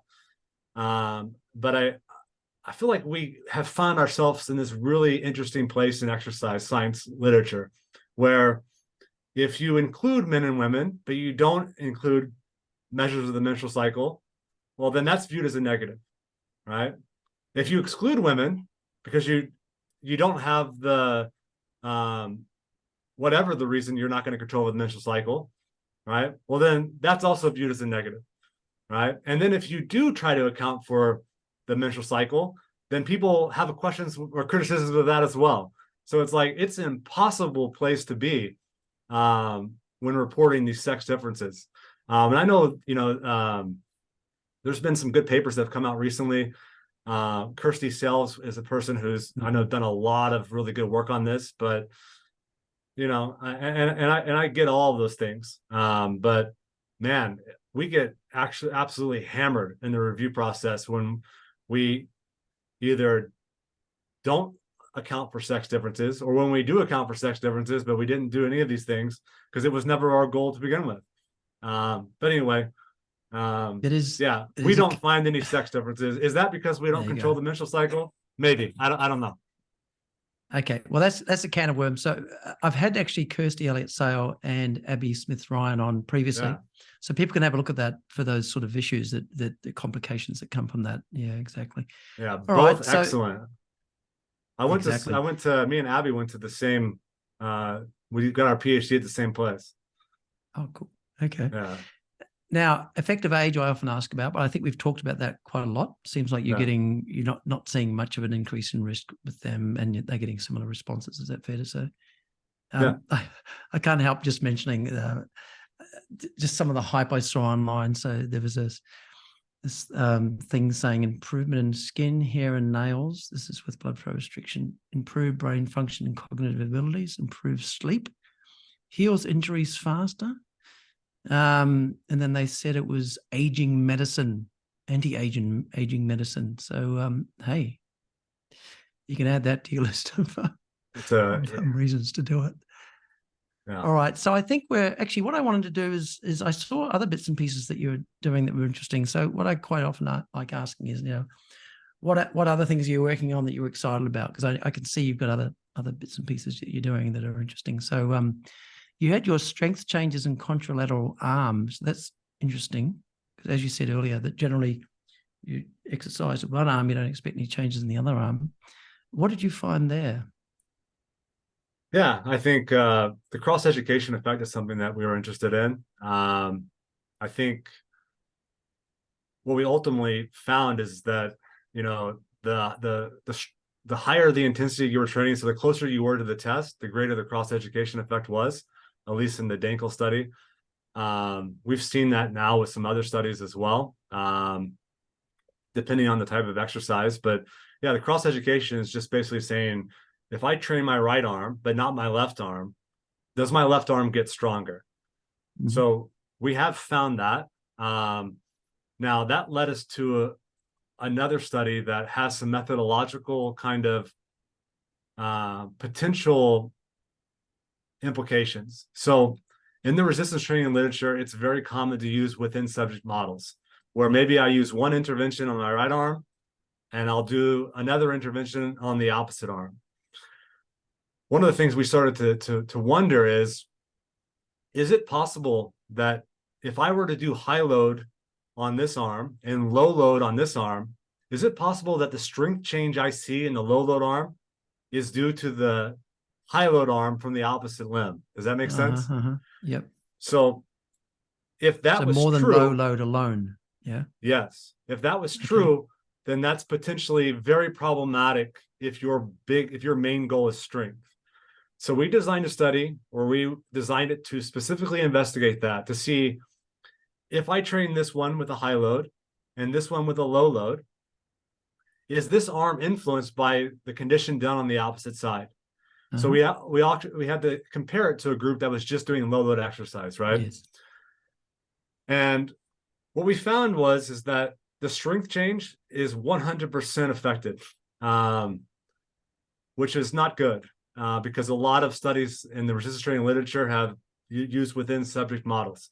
Sorry, tell me again, what do you mean 100% effective? So what did you actually find with that? We found that all the strength change in the low load arm was explained by the high load arm on the opposite side of the body. So when you did low load alone, yeah, you got certain strength. Yeah. And then when you did low load with high load in the other arm, you got what? Greater strength. Greater strength. And how do you know all of it was? That's the bit I missed, I guess. So we have a group that's training with a high load and low load, right? Mm-hmm. And we have a group that's doing high load only, and we have a group doing low load only. Low load only. Yes. Right. So what we found is that a group just doing low loads didn't see a change in strength. No. Right. Unless they were doing high load on the other arm. Exactly. Holy crap. So it's a worry. Yeah. So now the implication is for strength. Now muscle growth, that appeared to respond exactly what you would think it would. So it only responded to the limb that was training. So I don't think that muscle growth is a problem comparing it across limbs. But if muscle strength is the main outcome, I think that's something that is going to have to be considered, is that some of that strength change in the lower limb could be explained by the opposite limb. So now we have some follow-ups going on to that to see, well, what would happen if we just do high load in both arms, right? Mm-hmm. Compared to just doing high load exercise. What does that look like? Are we able to, get some benefit from strength training as well as the cross education? So I don't know. I think, but that's some of the cross education work that we've been interested in. We also recently finished one on blood flow restriction, where we actually, the only group that saw cross education was blood flow restriction, which was surprising to us. So we're trying to figure that out right now as well. But yeah, so I think the training one limb and seeing what's going on in the untrained limb is certainly something that we've been spending some time on, and we'll be focusing on that in the future as well.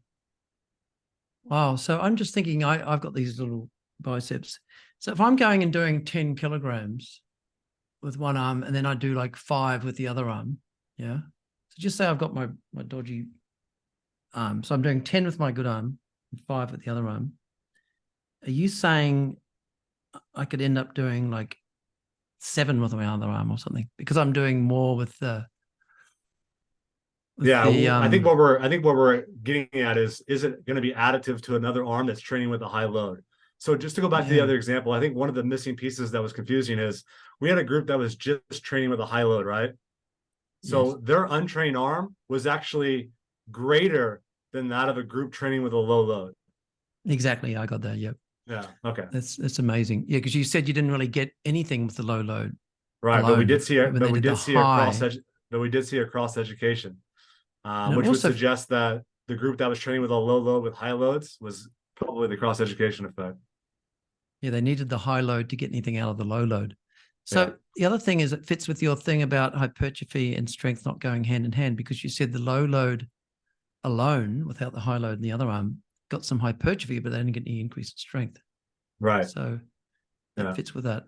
Wow, that's really interesting. Okay, another one you had was sex segregation in strength sports. Do equal size muscles express the same levels of strength between sexes? So I guess that's a topical one nowadays. But, yeah. So that one we read a paper that was suggesting that this is obviously a big topic with how do we, in competitions, how do we separate out? Do we do men and women, right? Obviously, a lot of this is coming from the transgender discussion and sport. Some people have suggested that, well, maybe it's better to make it relative to something that might associate with performance. For example, maybe instead of saying men and women, why don't we just say, let's group a bunch of people who have the same muscle size or the same overall lean mass, and they compete against each other. Obviously, there's going to be major issues with that because there's not a lot of overlap between men and women. But in the overlap that we did see, we find that men were still outperforming women. So if that was to be used, that did not equalize out. You would expect it to be 50-50 if that was going to account for how many times did men versus women win in a head-to-head competition. So that was kind of what we were looking at. We also looked at some IPF data, so some actual powerlifting data, where we couldn't. What's IPF? Sorry, International Powerlifting Federation. So they're drug tested. We only looked at the world championships, but basically what we were interested in is if we were to take the lightest weight class and then look at all the weight classes up to like heavyweight in women, how many times would those heavier women, how many times would they place in the top 5, right? And it didn't happen very often.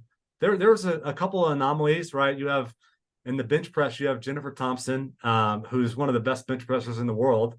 She would have placed in some of the men's, but she was also heavier than the lightest weight class. So we use that as kind of a real world example.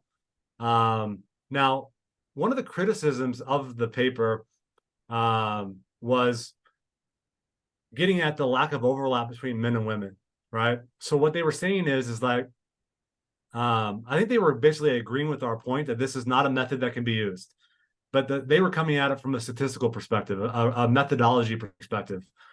So they were saying that if men are on average larger than women, right, and we're getting the lowest men with the highest women, right, what we're probably doing is we're getting those who are underestimated for men and overestimated for women because measurements aren't perfect, right? So when we pair them together, that's probably not their quote unquote true value, which is true. That was a really valid point. But it still justifies the point of the paper, which is this is a method that was proposed. If it's used, does it make sense to use it? And I think the answer is no. So does that mean that men and women is the best way to classify it? I don't know. It doesn't seem like the way that we did it was better. Certainly seemed like it probably was worse. But yeah, I think people are trying to look and explore ideas about, is there something better than just doing men and women?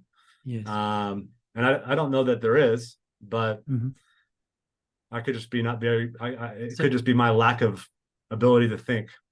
So you're saying for the same sized muscle, the males were producing more force than the females. Yeah, that's interesting because I mean there used to be, I don't know, I think I read this years and years ago, but per unit of muscle, they've generally said that the force is the same in males and females. Yeah, I think that's largely driven by ratio data, which I think you can create some problems because they're basically what they're doing is they're just dividing these things out and saying, oh, that eliminates it on a group level. But we want to know, like at the individual level, when we match them up, who wins, men or women, right? So yeah, I think this addresses the point that was raised by someone else. But yeah, I think ultimately matching them by muscle size doesn't make sense from a performance to try and equalize out performance. Okay. Now, just the last other thing I saw you've done a lot of studies on is hand grip in children. What's your, what are you getting at there? Yeah. So this goes back to, this is a lot of work that, a lot of collaborative work with Dr. Abe. He's doing, him and his wife actually are doing a tremendous amount of data collection longitudinally in Japan right now. So we've looked at data in kids as young as 5, and then we measure them like a year later, right? So the reason why we got interested in hand grip is if you look at some of the NHANES data, so like the population level data of the United States, and I know that lots of countries have this type of data. What they find is that hand grip exercise associates with a lot of beneficial health outcomes, right? Now, for me, I'm trying to always figure out, what does that mean, right? Does that just mean that there's something different about these people that, because when we do traditional training, hand grip doesn't really change. Doesn't change very much. So does that just mean, is this like a biomarker that tells us that these people are just overall better for long-term health? So we wanted to see how these things track during development. So that's really where a lot of this is coming from. So maybe during kids who are very plastic, right? There's lots of things we can do that maybe we can actually affect change in children that we can't do in adults, because adults, once we get to 25, 30, our ability to change is there, but it's limited maybe to what it is when we're kids. So it's kind of interesting. One of the things that we found is that even at the age of 5, there are already differences in hand grip between children. There are differences in activity level, and that those who are more active tend to be stronger than those who are less active already at the age of 5. So that's something that we're going to continue to do and try to learn more about, but we're interested in how does it change just in normal development. And then in Japan, one of the sports that's really interesting and really utilized over there is kendo, right? Where you have to hold a stick, right? When you do kendo repeatedly, do you have greater grip strength over time? So that's one of the things we're looking at as well. All right. Now, one thing I like to ask people is personal career challenges. So, I think sometimes there's students watching and they think, oh, everything this guy's done has worked, and he's got all these papers and you got an H index of 72 on Google Scholar. And, is it? I think it was 70. Yeah, which is impressive. So everything you do works. Is that right? If you had, so do all your studies work? And have you had some career challenges that you've had to deal with on the way? Yeah, I think certainly, challenges for sure, right? I think, no, not every study works in the sense that not every study produces some sort of benefit, right? We might think that it's going to have a change here, but we don't see a change. So in that sense, it didn't work, but I still think it's a valuable part of the literature. So I think a lot of that's just kind of, reframing kind of your mindset. I think the challenge is, there's always a lot of them. I think at a university, I think when you're coming out of school, like a lot of the universities in the United States is you get a lot of experience doing research during your PhD. You also oftentimes you get a lot of experience teaching, which is what you're ultimately going to do at your next position. So a lot of times I think you can be deluded into thinking that, well, as soon as I get a job, it's going to be basically the same thing I've been doing as a PhD student. But it's not at all, right? The challenges are much different, right? Because you have to think about the students that you have, right? Or are you developing them appropriately? Are you guys making progress in the lab? How are you going to pay for those students, right? All of the bureaucratic administrative stuff that you never had to deal with as a student is all things that I think is a challenge to people when they first move into academia as a young professional. And then just trying to navigate that and figure out, how do I navigate this, right? And I think, listening to people who have been there for a long time, institutional knowledge, I think, is not something I think a lot of young professionals appreciate, but I would encourage them to maybe look towards that, because once it's gone, you start to realize, oh man, we just lost a huge piece of this department. And we don't know how any of these things work. So that's always a challenge. But I think one of the big challenges for me, I was very lucky at my PhD to have a well-funded lab. I don't know even where we got this money from, but we had the ability to do whatever we wanted with resistance training. So I wasn't really well prepared on how to go after and how to be competitive for external funding. And at the University of Mississippi and a lot of other schools, that is something that you need to make sure that you can improve on. So that was a big challenge for me, and it's something I've really worked towards to try and get better at, and I work with my students on, and we all work together to try and get this external funding, because the name of the game in a lot of universities has changed. It used to be about the ideas that you had and the research that you were doing. It's really not about that at all now. A lot of it's how much money are you bringing in?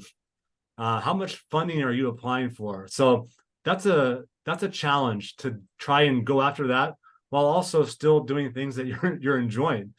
But I think that it's doable, and I think that lots of people do it. But I think it's worth just realizing that you're not alone in this whole process. Lots of people are kind of going through this kind of same thing, dealing with the same challenges. But that's the biggest one for me. But I working with students in and of itself is not a challenge for me. That's the thing that I enjoy. That's the best part of the whole thing for me, is working with graduate students in my lab. That's the best part of every day, every week for me. So, and I've been lucky to get a whole lot of really good ones. So hopefully that continues. Great. All right. So good advice there. Okay. So just to wrap things up, I'd like to finish up with some takeaway messages. So, we've talked about other bits and pieces, but with the blood flow restriction in particular, what sort of takeaway messages would you like people to get from this? Yeah, I think blood flow restriction, when it's applied appropriately, so partial restriction for short periods of time, it can be very beneficial for increasing muscle size, strength, vascular adaptations. Some other tissues as well we didn't talk about, but it seems to be beneficial and comparable to high load exercise on certain things, right? Not to the same extent with strength, but it does improve strength. I think it's relatively safe. I think it doesn't appear to increase your risk over the same exercise without blood flow restriction. But I think it's one of those things where you don't have to do it, right? You can train normally. No one in this conversation is telling you that is trying to sell blood flow restriction to you. I personally don't care who does it. I think it's a useful tool that could be used, but you don't have to. If you're really nervous, don't do it if you don't feel comfortable doing it. But I think there's plenty of evidence to suggest that it can be applied safely and effectively to a wide range of populations. So that'd be my key takeaways with blood flow restriction. I think with the other one, I think that I just want to highlight again that I'm talking about the change in muscle size with the change in muscle strength. I don't think there's any evidence to suggest that the change in muscle size contributes to the change in muscle strength. I don't think it exists. It might exist in the future, but it does not exist now. We've been unable to find any explanation of muscle growth being a mechanism. Now, maybe that's because of the time frames we've been looking at, but that's going to be the same time frames as every other study.